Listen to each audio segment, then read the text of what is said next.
Alright, welcome to lesson 10.05. In this lesson we're going to take a look at separable differential equations and learn how to solve them. Alright, so let's go ahead and start out with this. We want to find the particular solution to this differential equation here, and we're given an initial condition. And a student who's attempting to solve this gets stuck, and this is the work that he shows here. What I want you to do is explain why the student gave up. What did he run into that caused him some issues? Alright, so this looks a little weird, and the reason being is that we have both x and y, and we're taking the derivative with respect to x, so what we would like is only a function of x, not a function of x and a function of y. So what can we do about this? Well, what I want you to do is go ahead and write down the differential equation and the initial condition. Don't worry about the student's work, just have these written down, and let's take a look at the next part. Alright, so what I want you to start off by doing is sort of forgetting this for a second, and just evaluate both of these antiderivatives below. Go ahead and do that on your own. Alright, so this wasn't too bad. The antiderivative of e to the y with respect to y is just going to be e to the y plus c, and the antiderivative of 2x dx is x squared plus c. Notice because I have only the variable I'm anti-differentiating with respect to, it makes both of these very easy. Alright, so now let's return to our differential equation. Returning to the differential equation, can you manipulate the equation so that the left side looks like the integrand on the left, and the right side looks like the integrand on the right? In other words, can you separate the two variables onto either side of the equal sign? So, of course, don't write out this whole question. Simply look at your differential equation and try to manipulate it algebraically to make this happen. Alright, this is actually going to be a little easier than it might at first seem. Let's work on the right side first. We want 2x dx, in other words, all the x's, and that means we need to take the differential in x and move it from the left side, where it is being divided into the differential in y, and move it over to the right side. So the inverse operation here is that we want to multiply by the differential in x on both sides. Similarly, we want to take e to the y, and we want to move it from the right side of our equation, where it is again also being divided into something else, and move it over to the left side. So the inverse operation here is going to be multiplying on both sides by e to the y. Now I think you see that it's going to work out pretty nicely. Dx over dx is 1. E to the y over e to the y is 1. And so the left side of my equation is now going to be e to the y dy, and the right side will be 2x dx, as I've written right here. Alright, this is what's called separating the variables. We've separated the y's and the x's so that each is fully contained on one side of the equal sign.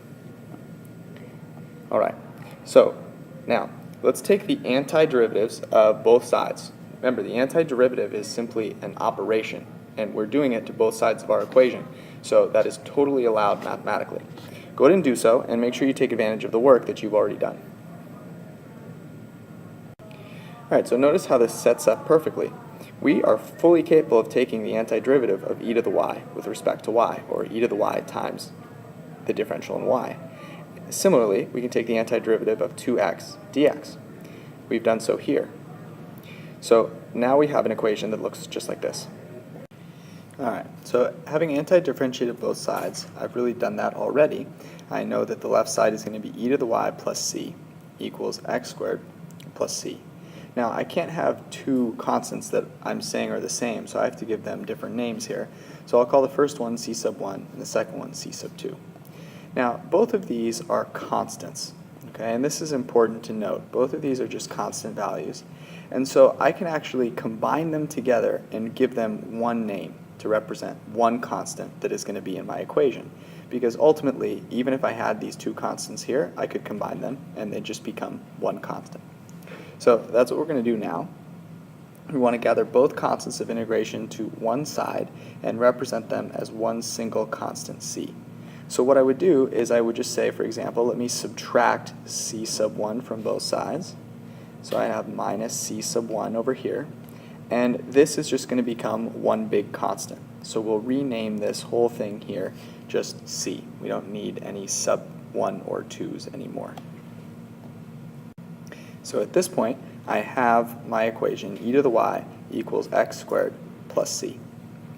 All right, now I'd like to use the initial condition to actually figure out what c is. Remember, I know that when x is 2, y is 0.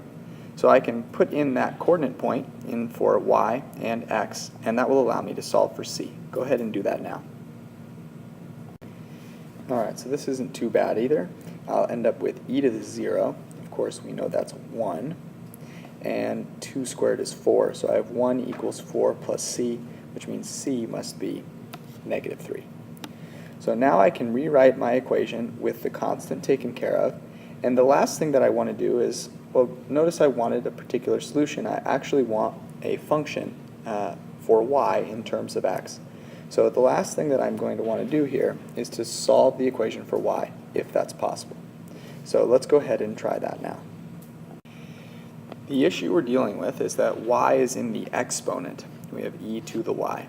So how can we bring this down? Well, you'll want to remember a nice property of natural log. If we take the natural log of e to the y, well, the natural log of e to the y is going to be just y. And I can take the natural log of both sides, and that will allow me to get y isolated on the left side. And doing so here leaves me with my particular solution. So I want to check, make sure it satisfies my initial condition. 4 squared minus 3 is 1, natural log of 1 is in fact 0. So my initial condition is satisfied. And you might also check that the derivative of this function is in fact 2x over e to the y. If you have a little extra time, go ahead and do so. I'm going to point you in the direction of an example from the book at the end, and they do this in the book, and so it's worthwhile taking a look there if you were stuck, and certainly come by and we can take a look at it together. But what I want to spend a second talking about is the domain of my particular solution, because it's not going to be the case that this function is defined for all x values. Remember, natural log can only have positive arguments. I can never have the natural log of 0 or any negative number, because e cannot be raised to a power that gives me 0 or a negative number. So x has to be a value that will end up being giving me an argument greater than 0, and that means that x has to be greater than square root of 3. If it's not, then when I square it, I'll get a number that will give me something less than 0. So what I'd like to say is this is my particular solution for x greater than square root of 3. And that's important to note because that tells you where you can graph this particular solution. Notice it still goes through my point 2, 0. All right, so this is a separable differential equation, and what I want you to think about is what was the key move that allowed us to find this solution, this particular solution. I hope that you sort of honed in on the fact that we separated the variables, that we moved all of the y's to one side and all of the x's to one side with the differential dy and dx. And once we did that, we could then take the antiderivative of both sides without any problems. So the problem that we ran into, our student ran into at the beginning, goes away. All right, so here is the definition for a separable differential equation.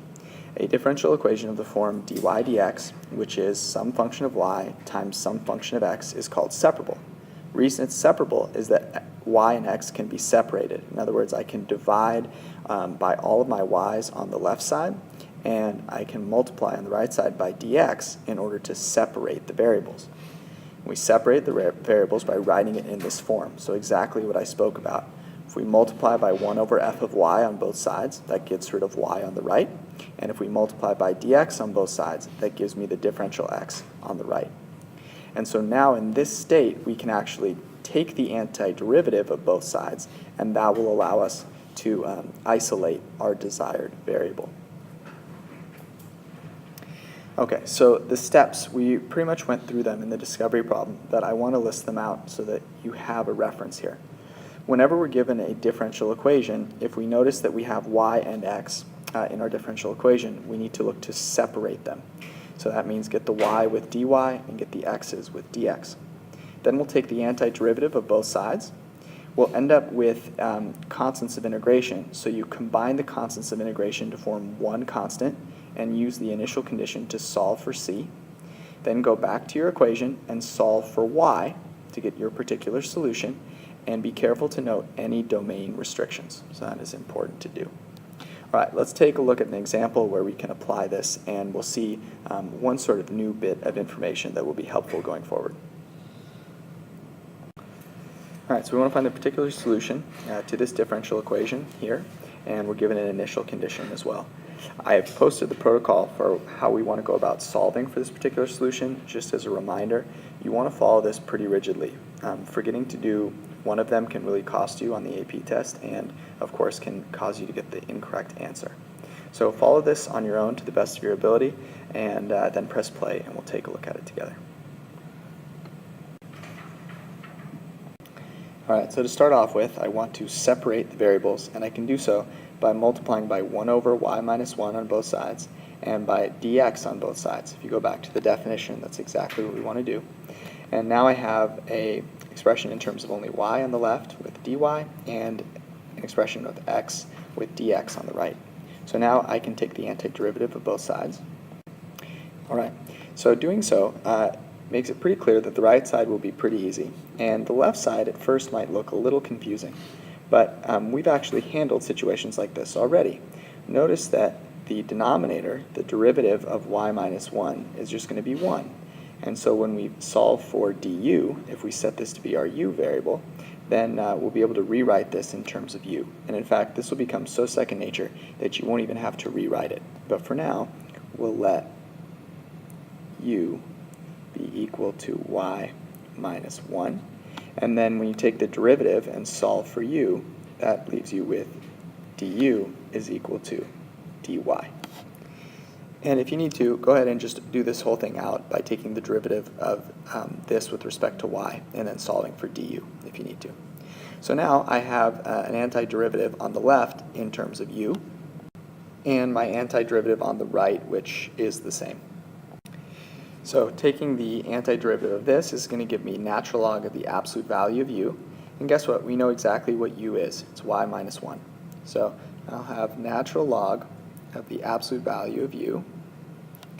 And over here, I'm going to have x cubed over 3. Now remember, I'm going to have a constant of integration with both of these, but I'm going to combine that constant of integration into be 1 to 1c value.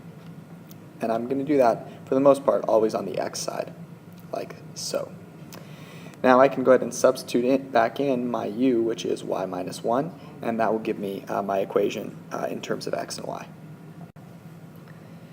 as I have done here.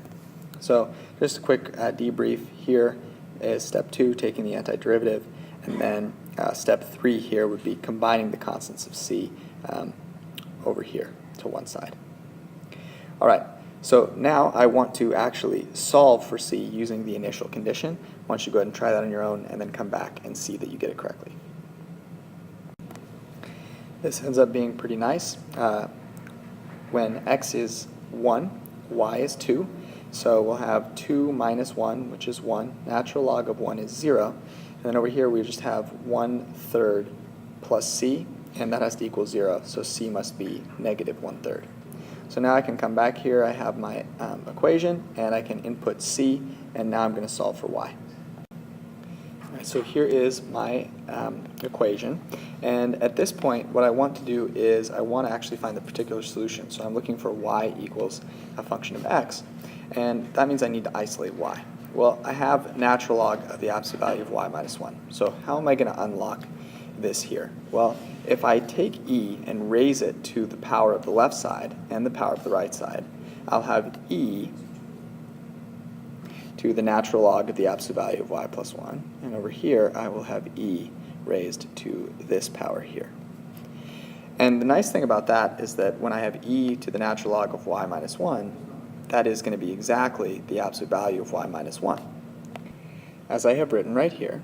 And now the right side, I want to think about this for a second. If I have a power that is a subtraction, that means that what led to subtracting those powers was taking the base, raising it to 1 power, and dividing it by the base raised to this power that I'm subtracting.